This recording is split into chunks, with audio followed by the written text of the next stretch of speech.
Some big news coming in at CBS Sports HQ out of the NBA.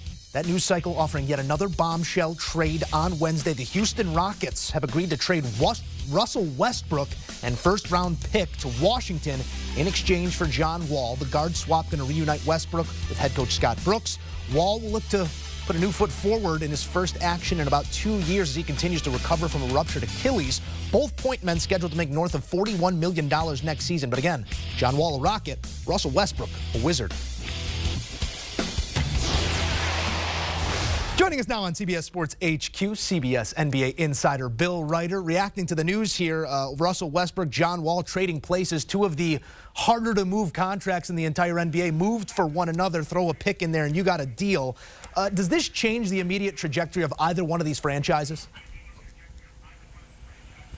Yeah, I don't know that it changes the immediate trajectory, but if it can be both shocking and intuitively makes sense, I think that's where we're at. I don't think Washington suddenly becomes a contender in the Eastern Conference. Maybe they're a contender for that 8, 9, 10 spot with the play-in opportunity now in the NBA. Russell Westbrook and John Wall, they're both such question marks. For Westbrook, what he's going to be going forward. Can he reclaim anything approaching MVP caliber play? Can he just be an impact player again at his age, having lost some of that explosiveness as an athlete? And for John Wall, is he a superstar? Is he just a guy? It's a huge question mark. But with Washington having Scott Brooks, someone who connected with Westbrook in Oklahoma City, it's interesting.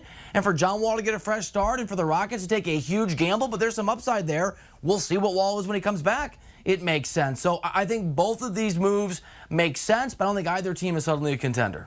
It is to be noted that reports do have these two general managers not talking for the last few weeks. They get together on Wednesday afternoon, and it's a done deal. Does that tell you anything about, how business went or the desire for either of these teams to part ways with their star guards?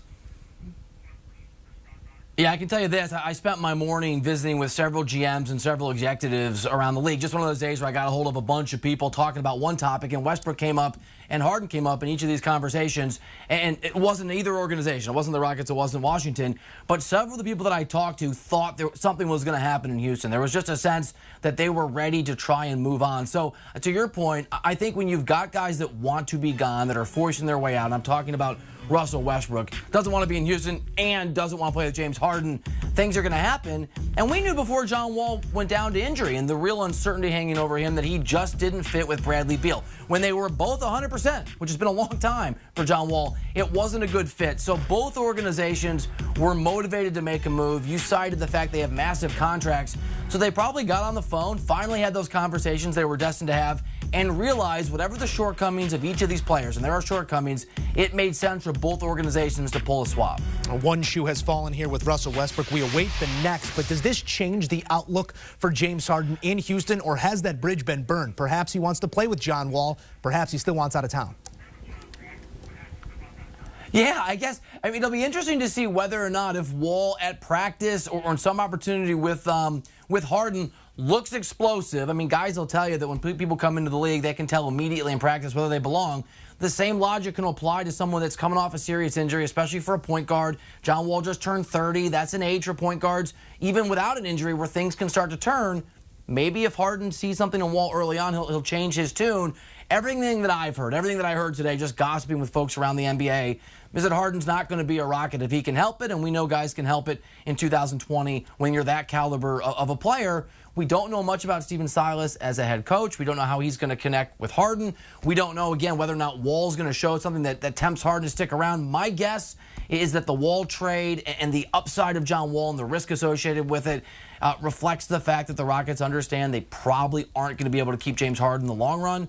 But who knows? It's such a bizarre situation with Harden wanting out of a place that just added this question mark on John Wall. Maybe what Wall turns out to be will dictate what Harden decides he wants to do. And no one really doing away with uncertainty. But certainly my favorite wrinkle to this one is Westbrook now goes to KD's hometown to try and do something, some business in his backyard. Another angle at this and that interpersonal rivalry. But last one for you here, Bill. As you take stock of what we saw here in this trade, obviously the Scott Brooks connection for Westbrook speaks volumes here. He ushers in the Westbrook era in OKC, now rejoined in Washington. Do you foresee this as a reignition for Westbrook, perhaps?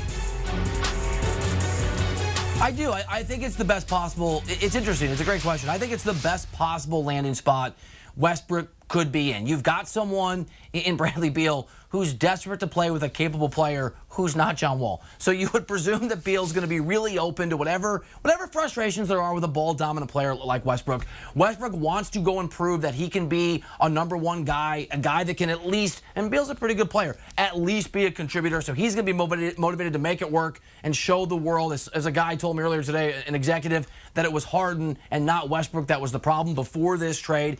And you're right, Scott Brooks, I like Scott Brooks. Is he the best X's and O's coach on the face of the earth? There are certainly some people around the NBA that would say no. But as somebody that connects with his players, that can motivate guys, that can create the right atmosphere in a locker room, that we know has a relationship with Westbrook and can bring out the best in him, that's going to exist. So if Westbrook and Beal get along, if Westbrook can still go out there and maybe not the same level of athleticism, but get to the rack, get his buckets at times, be able to put some points on the board, maybe Washington goes from being an also-ran with a talented player to a team that can compete for that 7 or 8 or 9 spot, and that gets exciting. And who knows what limit we have if Beal and Westbrook are clicking on all cylinders and playing well and happy to be playing together. Well, we shall see how it all shakes out. If they can figure it out, it's a mighty dangerous backcourt. Bill Ryder, always in with the latest. Thank you, Bill.